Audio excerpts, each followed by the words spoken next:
that only love is real. Only love is real. Hi, my name's Lorna Patten from Open Up Communication. Today I'm here to talk to you about death. Not just physical death, which according to many is inevitable. As the Buddhists say, the moment you are born, you start sprinting toward your death. Something that I've come to experience and believe over the last 30 years is that we don't die. Who you are never dies, just changes form. So you leave your earthly body. Who you are, the essence of you, the energy of you,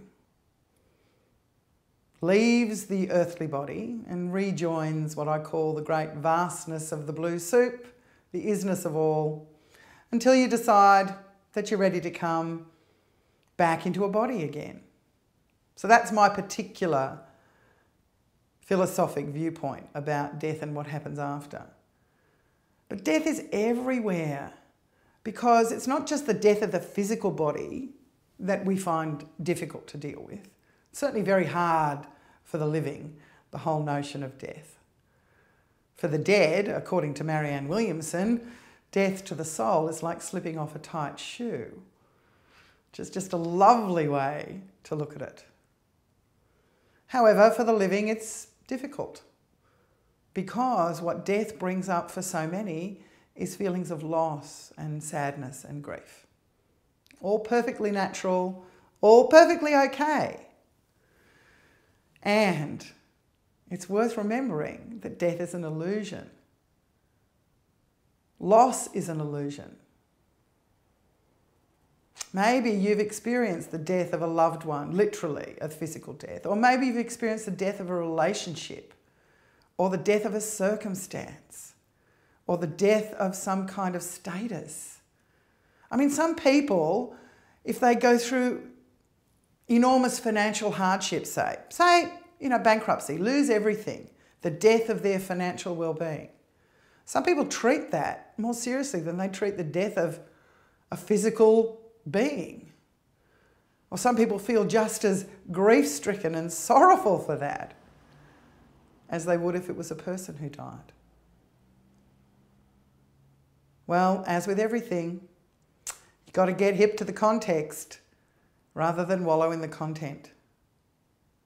I've recently experienced the death of my mother, and although incredibly sad feelings, I'm actually joyful for her, because I know that she, who she is free to live or to experience the allness.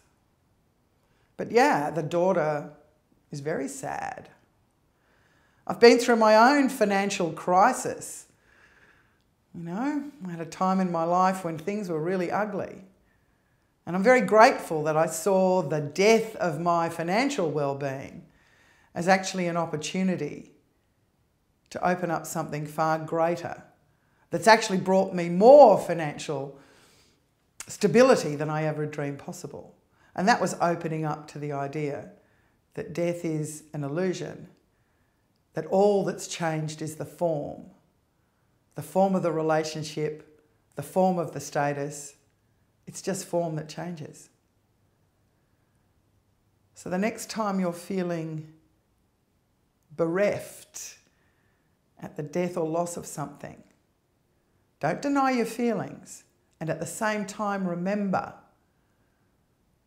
there's a reason for all of it happening the way it happens, and that everything's an opportunity for you to remember how to love. Really. That only love is real.